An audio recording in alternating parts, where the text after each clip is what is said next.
कुछ दास्तान वक्त की धुन में खो जाती हैं और कुछ ज़ख्म ऐसे होते हैं जो सदियों बाद भी हल्के से छूने पर बिल्कुल ताज़ा हो उठते हैं। आज से पहले लगभग 50 साल पहले दिल्ली की एक ऐसी सुनहरी शाम अचानक एक ऐसी काली रात में बदल गई जिसने इस पूरे देश की रूह को हमेशा के लिए कांपने पर मजबूर कर दिया।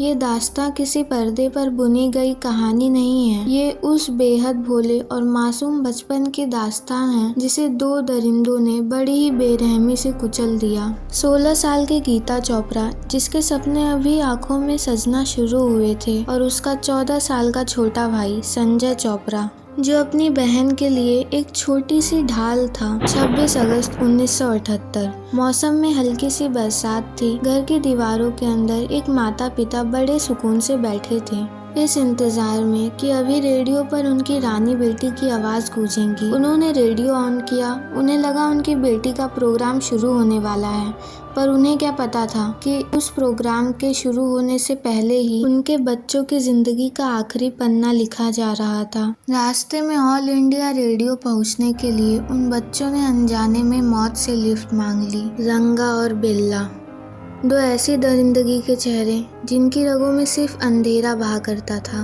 उन्होंने दोनों बच्चों को किडनैप किया और दिल्ली रीच के उस सुनसान, घने और खामोश जंगल में ले गए। और वहाँ जो हुआ वो इंसानियत के इतिहास का सबसे डरावना और काला सच है। उस गहरी दलदल में जब उन बच्चों पर जुल्म की सारी हदें पार होने लगी, जब उन दरिंदों ने गीता की आबरू पर हाथ डाला, तो उस 14 साल के छोटे भाई के अंदर का डर खत्म हो गया। 14 साल का बच्चा जिसके हाथ बहुत छोटे थे, जिसके पास कोई हथियार नहीं था, वो अपनी बहन के आगे खड़ा हो गया।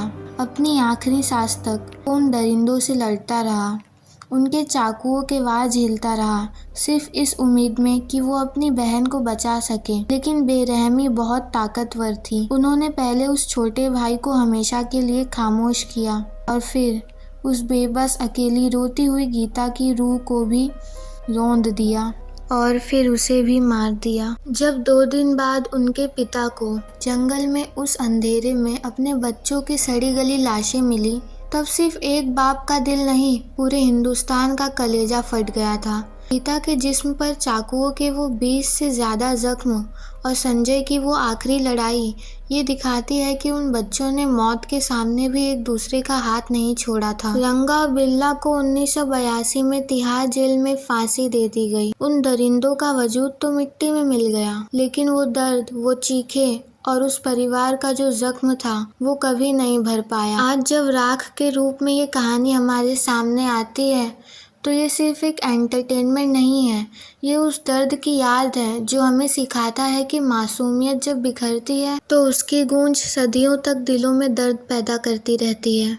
भगवान गीता और संजय की आत्मा को शांति दे। अगर आपको लगता है कि इस वीडियो से आपको कोई यूज़फुल जानकारी मिली है या ये वीडियो वर्थ वॉचिंग था, तो प्लीज़ इसे शेयर करें। ऐसे ही हॉरिफाइंग केसेस जानने के लिए इस चैनल को सब्सक्राइब करें। सुरक्षित रहें, सतर्क रहें। जय हिंद।